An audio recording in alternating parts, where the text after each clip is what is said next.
Hey guys, welcome back to the channel. As always, my goal isn't just to get you guys the best accessories, but also the absolute cheapest price on them. So if you find anything cheaper, please leave a comment below and I will update my links to make sure that you guys get the best deal every single time. Without further ado, let's get right into it. Coming in at a sizzling hot number one are these LED door sills or scuff plates. How are these good tech accessories? Let me count the ways. First of all, they look absolutely amazing. Second of all, they're incredibly easy to install, only taking a couple of minutes per door. Third of all, they come in a 4-pack, so you can protect the paint in the rear passenger sides as well. And fourth of all, and what we love to hear on the channel, they're $100 for a 4-pack, where Tesla charges $250 just for the front two. Did I also mention that they're battery replaceable when the Tesla ones can't be replaced and need to be thrown out when you're done? The aftermarket door sills are what the stock Tesla ones should have been, and I highly recommend them. Coming in at number two, most people are going to need a USB hub for the data port in the glove box. Since the silicone shortage of 2021, Tesla's removed data functionality from all the other ports in the car. So while the Tesla Model 3 and Model Y have one USB-A port and 4 USB-C ports each, only the USB-A port in the glove box has data, and as a result, you're probably going to need a hub. If you live in the US or Canada, this is actually going to be really easy for you because there's a really well-designed USB hub that looks and feels stock that's readily available for you guys and fits your cars perfectly. Link will be in the description. If you're like me and you live in a right-hand drive market like Australia, this gets a little bit more complicated. So there's a fair few types of USB hubs that work for us, though they're not quite as elegant as what's available for our left-hand drive counterparts. So you can pick up a hub like this with a rotating USB portion to fit correctly. Alternatively, you can pick up one of the extended ones that look like this. As always, links will be in the description. At number three, you're going to need some kind of center console USB hub. The center console in the 3 and Y has 2 USB-C ports by default. So I really recommend that you get a hub that allows you to have more ports, but also includes a USB-A port, because not everybody has all USB-C devices. The one that I use in my own car is the one from Jowua, but admittedly, it's definitely a lot more expensive than other available products in the market, like this one from Xiaomi, who also call themselves YZ on Aliexpress. This one is pretty sleek looking and comes in, I think, just under $20, so it's absolutely great value for money. It looks really good as well if you don't have any vinyl sticker covering your center console, because it's perfectly color matched, and it has this sleek looking blue ambient light. Both the Jowua and Yonzi USB hubs can carry data in addition to power, so if you have an older Tesla that still has data ports in the center console, or if you've already done the center console data mod, then you don't need to worry about it. This product on screen is a center console data transmission module that you can add to a newer Tesla if you're interested. Personally, I think it's a bit of a tough mod to do, so most people will be better off just using a USB hub in the glove box, but I thought I'd include it anyway just in case you weren't aware or interested. At number four, we have the Jowua Tesla multi-device gaming controller. Now, I have to say this about all Jowua products, guys. You really have to go in with your eyes open. Ultimately, Jowua makes fantastic products. They do their innovation what seems to be in-house. Nobody else sells what they sell. And with certain products like this game controller, they do have really clear differentiation. It's a high quality product. It has rumble. It looks great. It matches, the aesthetic of the car. That's the reason why I bought this controller.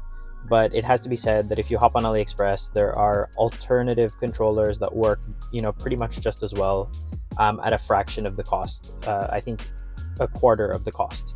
So just be really mindful. I do recommend that you get a gaming controller so you can play games like Cuphead and a number of other games. Having said that, it does not necessarily need to be this one. I will put the links to this in the description box below, but I'll also put a link to a cheaper alternative that will work just as well, but maybe won't be as aesthetically pleasing as this one. Number five, this is the Xiaomi 1S portable tire inflator kit. Since Teslas don't have a spare tire, I definitely recommend that you carry a portable inflator kit alongside a tire puncture repair kit. Ultimately, these things are very reasonable and can really help you out in a pinch, especially if you have a slow leak, where you'd be able to just pump your tire back up and drive to a tire repair shop as opposed to waiting around for somebody to come with a spare tire or repair kit. Another slightly more expensive alternative, coming in at $25 more, is the Gulu GT160. The big difference is it has 3.5 times the battery capacity and a quick release valve that should make topping up your tires a lot easier. If I was shopping in the market today, I'd probably be picking up the Gulu over the Xiaomi, but I'll leave that one up to you. At number 6, another product that's well worth considering and one that I highly recommend is a portable jump starter. I know you're in an EV, guys, don't flame me in the comments. It's really pragmatic to be carrying one of these in the car, especially because the Tesla low volt batteries are now 15 volts and can't jumpstart a car. I've actually personally used mine to jumpstart my own ICE vehicle after somebody left the cabin lights on at one point. Even if you don't use the jump starting aspect of it, these things come in under 50 bucks nowadays. I think the Nexpow one on screen is 42 bucks.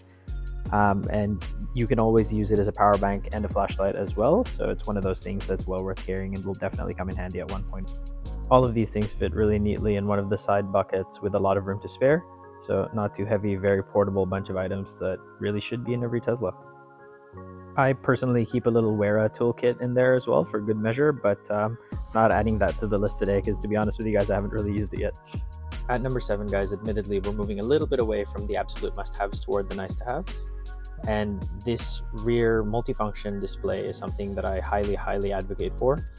It comes in at, I think, just over 120 bucks, somewhere around the $122 mark. And at that price point, I think it's a steal, and it unlocks so much functionality for the car.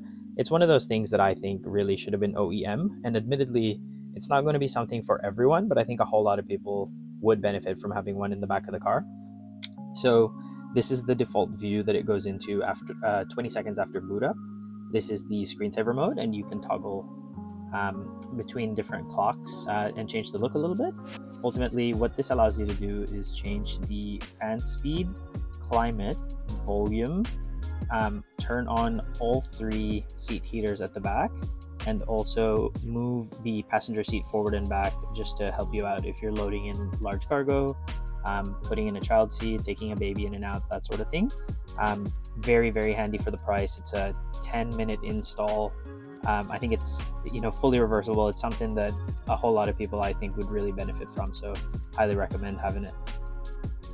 Coming in at number 8 is some sort of heads-up display.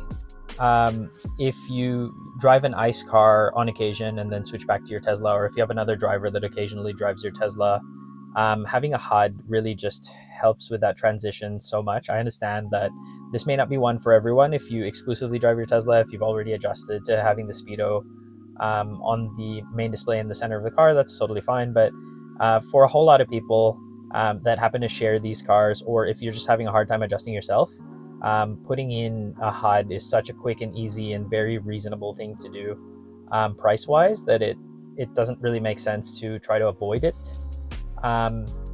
This particular version that I have in front of you is 9-inch Linux display, and this one actually allows me to connect with Apple Carplay or Android Auto and use Waze, Google Maps, and Apple Maps. Again, I live in Australia, and as a result, Tesla Maps here is probably not quite as up to date, and the routing can be a little bit wonky every now and again. So this works really well for me. I think most people would benefit from having just one of the 4-inch or 5-inch mini displays that come in at a really reasonable price point. So if you were even on the fence about it, highly recommend just pulling the trigger on one and seeing how you go, because I think you'll be happy with it. For number 9, we are going to the front of the car, and I really highly recommend having a Frunk LED. These things are very reasonable. I think they come in under $20 or just around the $20 mark. They look super cool anytime you have to open the frunk, and also they're quite easy to install, so I highly recommend having them because they make the space a lot more usable when you can see everything in there really clearly. And for number 10, you know what it is, guys. Can't have a tech accessories video without talking about one of the coolest tech accessories for the Tesla Model 3 and Model Y, the powered frunk. This one's definitely one of the more complicated mods, but it's oh so satisfying to have, and is very functional and useful, so I'd highly recommend looking into it. If you made it this far into the video, thank you so much for watching. If you have any questions or any comments, please feel free to leave them down below. I love to hear from you guys. And if you enjoyed the video, it would really help the channel if you dropped a like and maybe even hit the subscribe button. If you're wondering what the QR code is, I usually watch YouTube from my couch and on my TV, and as a result, I can never click the links. So the QR code will take you to all of the links that are covered in this video and all my other favorite products as well. Thank you so much again for watching. You guys are amazing. Drive safe, take care, and I'll see you in the next one.